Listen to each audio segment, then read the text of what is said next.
వినాయక విగ్రహాలకు అనుమతులు తప్పనిసరి అని పొదలకూరు ఎస్ఐ హనీఫ్ తెలిపారు. పబ్లిక్ ప్రదేశాల్లో మండపాలు, పందిళ్లు ఏర్పాటు చేసి వినాయక విగ్రహాలు ప్రతిష్ఠించుకునేవారు సులభంగా అనుమతులు పొందేందుకు వెబ్సైట్లో ganeshutsav.net అని ఆన్లైన్లో దరఖాస్తు చేసుకోవాలని ఆయన తప్పనిసరిగా సూచించారు. అందరికీ నమస్కారం.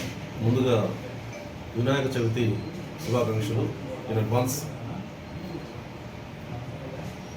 వినాయక చవితి సందర్భంగా ఏదైతే వినాయక మండపాలు ఏర్పాటు చేసుకునే నిర్వాహకులు తప్పనిసరిగా పోలీస్ వారి పర్మిషన్ తీసుకోవాల్సిన అవసరం ఉంది. కంపల్సరీ పర్మిషన్ తీసుకోవాలి. మీరు ఈ పర్మిషన్ తీసుకోవాలంటే ప్రొసీజర్ ఎట్లా అంటే, ఒక వెబ్సైట్ ఉంది ganeshutsav.net. ఈ వెబ్సైట్లోకి వెళ్ళి ganeshutsav.net దీంట్లోకి వెళ్ళి మీరు ఉచితంగా పర్మిషన్ తీసుకోవచ్చు. మీరు పర్మిషన్ తీసుకున్న తర్వాత, అంటే మీ యొక్క వివరాలు మొత్తం దీంట్లో ఎంటర్ అయిన తర్వాత పోలీస్ దగ్గరకు వచ్చి దాన్ని అప్రూవ్ చేసుకోవాలి. పోలీస్ అప్రూవల్ అయిపోయిన తర్వాత పోలీసు ఒక క్యూఆర్ కోడ్ జనరేట్ చేసి ఇవ్వడం జరుగుతూ ఉంది. అది పోలీస్ స్టేషన్లో ఇస్తారు. అదర్వైజ్ మీరు అదే వెబ్సైట్లో కూడా మీరు ఆ క్యూఆర్ కోడ్ని డౌన్లోడ్ చేసుకోవచ్చు. డౌన్లోడ్ చేసిన క్యూఆర్ కోడ్ని మీరు మండపం దగ్గర అంటించి పెట్టాలి. అది ఎందుకంటే పోలీసు వచ్చి చెకింగ్ చేసే పర్పస్ నిమిత్తం ఆ క్యూఆర్ కోడ్ని మీరు మండపం దగ్గర అంటించి పెట్టాలి.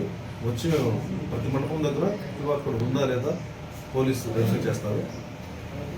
క్యూఆర్ కోడ్ వెరిఫై చేసిన తర్వాత దాంట్లో పూర్తి వివరాలు వస్తుంటాయి. దాంట్లో ఎవరైతే నిర్వాహకుల పేర్లు, మండపం యొక్క బొమ్మ యొక్క ఎత్తు, మొత్తం వివరాలు, ఎప్పుడు నిమజ్జనం చేస్తారు, ఎన్ని రోజులు వరకు ఉంచుతారు, ఏ రోజు నిమజ్జనం చేస్తారు అనేది మొత్తం వివరాలు దాంట్లో ఉంటాయి క్యూఆర్ కోడ్లో.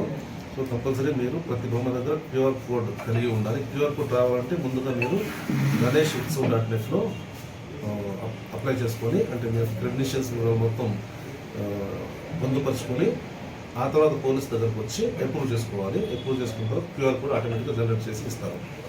తర్వాత ఈ బొమ్మల దగ్గర, గణేష్ బొమ్మల దగ్గర మీరు పాటించవలసిన జాగ్రత్తలు తప్పనిసరిగా పాటించాలి. ఎట్లాంటి అగ్ని ప్రమాదాలు జరగకుండా చూసుకోవాలి. ఎట్లాంటి పేలుడు పదార్థాలు అక్కడ ఉంచకుండా చూసుకోవాలి. బొమ్మ ముందు ట్రాఫిక్ జామ్ కాకుండా చూసుకోవాలి. పార్కింగ్స్ అట్లాంటివి పెట్టకుండా చూసుకోవాలి. బొమ్మ ముందు రాత్రి వేళ కంపల్సరీ మీ ఎవరైతే నిర్వాహకులు ఉంటారో ఎవరో ఒకరిని అక్కడ కాపలాగా పెట్టుకోవాలి. ఎట్లాంటి అవాంఛనీయ సంఘటనలు జరగకుండా. దీపం పెట్టేటప్పుడు అక్కడ అవి కింద దొరకకుండా చూసుకోవాలి. సో దానివల్ల కూడా ఒకసారి అగ్ని ప్రమాదం జరిగే అవకాశం ఉంది. కాబట్టి దీపం పెట్టే విషయంలో కొంచెం జాగ్రత్తలు తీసుకోవాలి కంపల్సరీ. పబ్లిక్ వచ్చేటప్పుడు, భక్తులు వచ్చేటప్పుడు వాళ్ళ యొక్క సామాన్లు మర్చిపోయి వెళ్తుంటారు ఒకసారి కొంతమంది.